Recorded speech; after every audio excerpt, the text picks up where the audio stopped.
베를린이 어떤 그 아픈 역사의 어떤 상징인 그 베를린 장벽이 있던 곳이잖아요. 네. 근데 어쩌다가 이게 동독과 서독으로 한 나라에서 분열이 된 건지. 네, 이제 그게 오늘의 주제이기도 하죠. 네. 역사적으로도 현대사 지형에 큰 영향력을 미쳐왔던 이 독일이 어떻게 해서 동과 서로 나뉘는 분단의 길을 걷게 된 것일까요? 그 이유를 알기 위해선 제2차 세계대전 이후 독일이 어떤 상황에 처하게 되었는지를 알아봐야 합니다.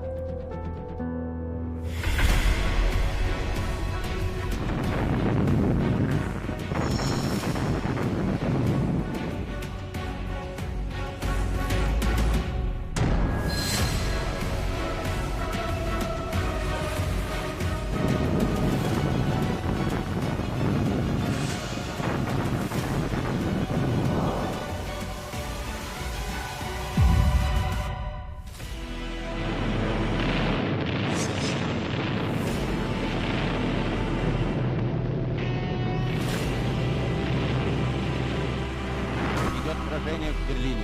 Бой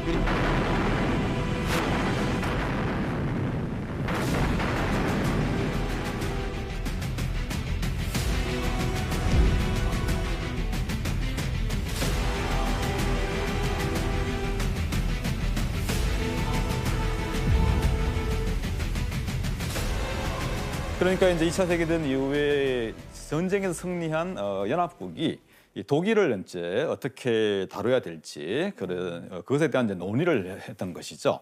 그래서 성전 연합국이 독일을 두고 이제 어떤 결정을 내렸을까요? 아, 그 얄타 회담 내용에서 배운 것 같은데 네.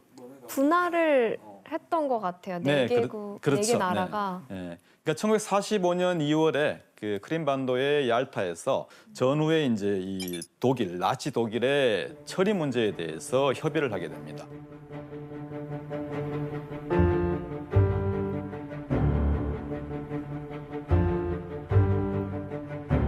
얄타 회담에서는 이제 일단 미국, 영국, 소련 그리고 프랑스의 이 4국이 분할 점령한다는 원칙을 세웁니다. 그래서 분할 점령해서 공동으로 관리를 한 뒤에 이제 독일을 새로운 국가로 만들기로 그렇게 이제 논의를 하죠. 대체 이제 어떤 방식으로 나눠서 통치하게 됐을까요? 그 부분을 우리는 이제 지도를 통해서 잠깐 보도록 하겠습니다.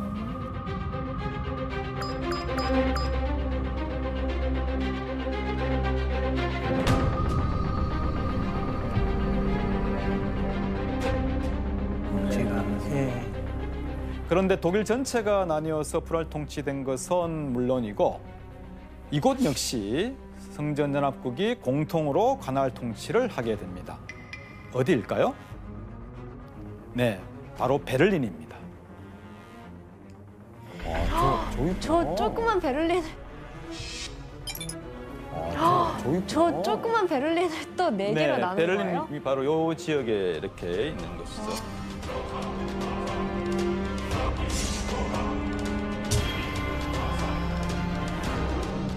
이게 저는 우리나라도 이렇게 지금 휴전선이 보면 좀 가운데 정도 있잖아요. 맞아요.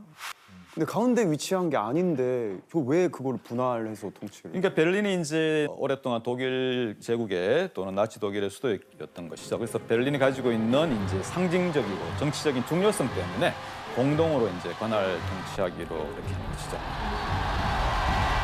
결국 독일과 베를린 모두 4개의 지역으로 나뉘어서 통치를 받게 됩니다.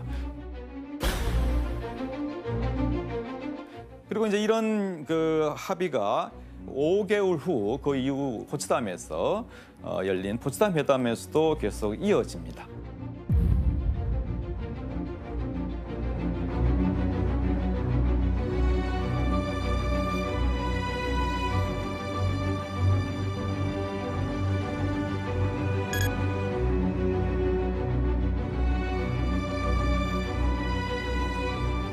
그래서 이제 포츠담 회담에서는 아까 말씀드렸죠. 전후에 이제 독일을 그럼 어떻게 재건할지 그 4개의 원칙을 정했습니다. 나치 잔재를 청산하자. 그래서 민주화를 이루어내자. 그다음에 지방 분권을 회복하자. 독일은 일단 비무장을 해야 된다. 그런데 이런 합의가 잘 되고 서로 협력도 이루어졌지만 1948년 1월이 되면서 상황은 급변합니다. 전 세계가 냉전 체제로 양분되는 가운데 미국과 영국, 프랑스가 공동으로 행정 통합을 하겠다고 밝힙니다. 그래서 이에 맞서서 소련군은 이 자신들의 점령 지역에다가 독일 경제위원회라는 걸 구성해서 서로 맞대응을 하게 되는 상황이 발생한 것이죠. 그럼 이제 뭐 자유진영과 공산진영의 대결로 가는 건가요? 그렇죠. 하지만 바로 다음 날부터 그들의 사이가 또 단절된 건 아니었어요. 동서독 주민들의 왕래가 가능했고 무역과 물자 교류도 지속이 되었습니다. 그런데 1948년 6월 20일 서방연합국은 이렇게 행정적으로 통합이 됐잖아요. 네. 그 다음에 중요한 거는 뭐겠습니까? 화폐 개혁을 하는 것이죠. 화폐 개혁을 하게 되면 이 세 개의 지역이 경제적으로 통합을 한다는 걸 말하는 거죠.